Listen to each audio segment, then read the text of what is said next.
अस्सलामुअलैकुम। उम्मीद है कि आप लोग सब खैरियत से हैं और दुआ है कि आप हमेशा हंसते मुस्कुराते रहें। तो मौसम हो गया है चेंज और अचानक चेंज होने की वजह से थोड़ा सा फ्लू टेम्परेचर इस नेचुरल।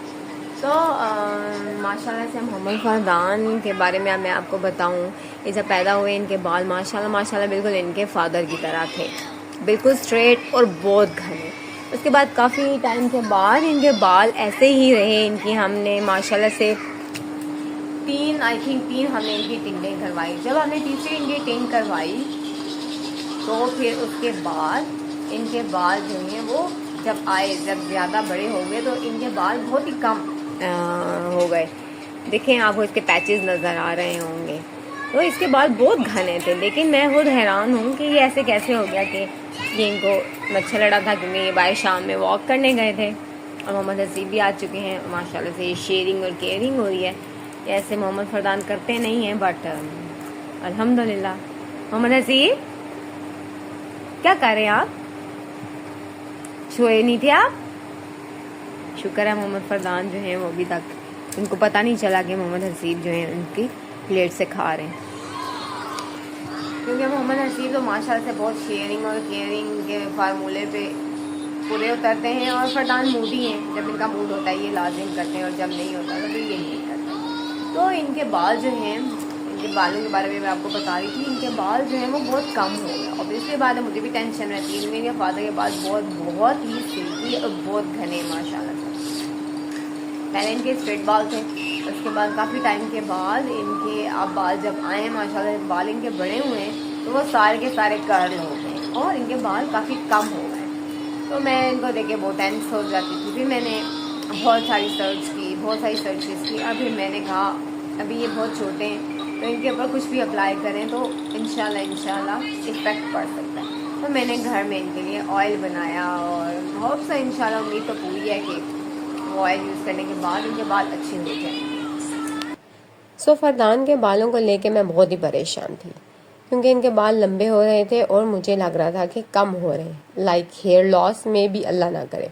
खैर, मैंने कहा आज अपने बेटे के लिए रेमेडी ये क्यों ना बनाऊं, क्योंकि बहुत दफ़ा ये रेमेडी मैं देख चुकी थी यूट्यूब पे, टिकटॉक पे, और बहुत ही इफ़ेक्टिव थी, क्योंकि मैं खुद अपनी बैचलर एज में कर चुकी हूँ। मैंने सिंपली एक प्याज लिया, फ्लैक्स सीड डाला और उसमें अलसी के सीड डाले और तेल, सरसों के तेल को मैंने इतना पकाया कि हमारा जो प्याज है वो टर्न ब्राउन हो गया। बस इसको ठंडा करके रखा और इसको मैंने भून लिया और एक बॉटल में डाल दिया।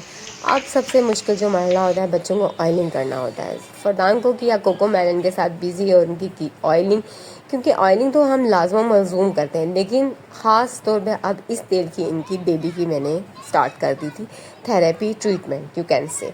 अल्लाह करे मेरे बेटे का रिज़ल्ट आ जाए, इंशाल्लाह आई विल शो यू, मुझे जैसे इसका अच्छा रिज़ल्ट मिलेगा इंशाल्लाह।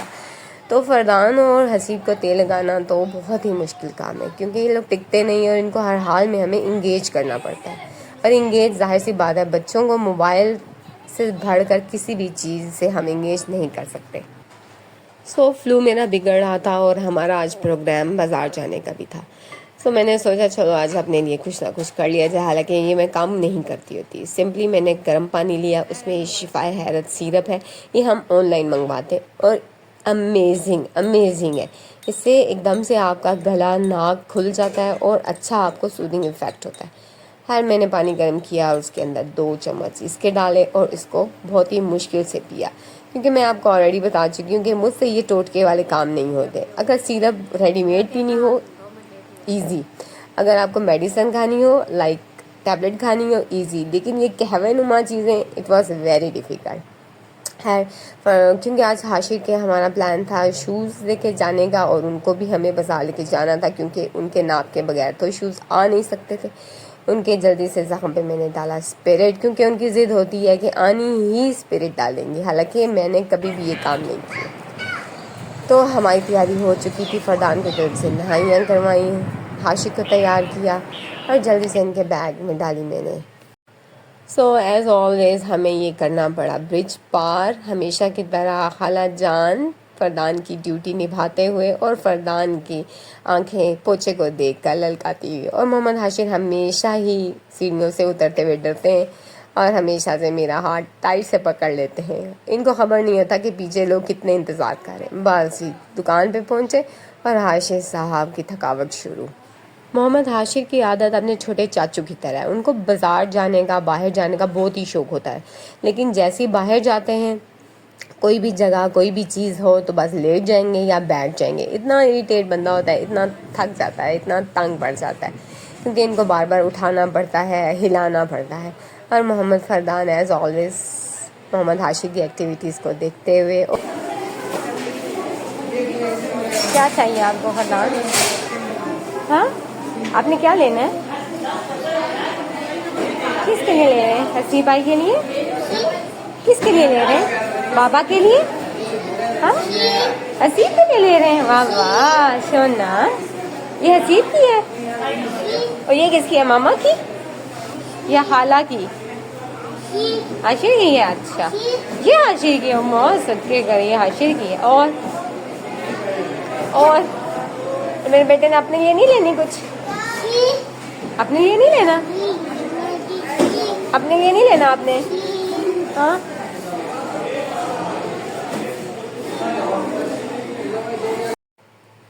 हाशिर के शूज़ हम ले चुके थे और हमें आया एक्वेरियम नज़र और हम बच्चों को उसके पास ले आए। मोहम्मद फरदान ऑलरेडी एक्वेरियम से फेमिलियर थे, क्योंकि जब वो बहुत छोटे से थे उनके बाबा उनको एक्वेरियम दिखा चुके हैं और फरदान बहुत एंजॉय करते हैं फ़िश को देखकर। इसके अलावा साथ में जो बच्ची थी वो तो बहुत ही फ़िश को टच करते हुए डर रही थी, लेकिन मोहम्मद फरदान माशाल्लाह से बिल्कुल भी नहीं डरे। यकीन जानिए, बच्चों के साथ शॉपिंग करना बहुत ही मुश्किल काम है। बच्चों को शरारतों से इंसान बाज करवाए या फिर शॉपिंग देखे। खैर, हमारे लिए ये दोनों ही काम ज़रूरी थे, बच्चों को शरारतों से बाज रखना भी और साथ शॉपिंग करना भी।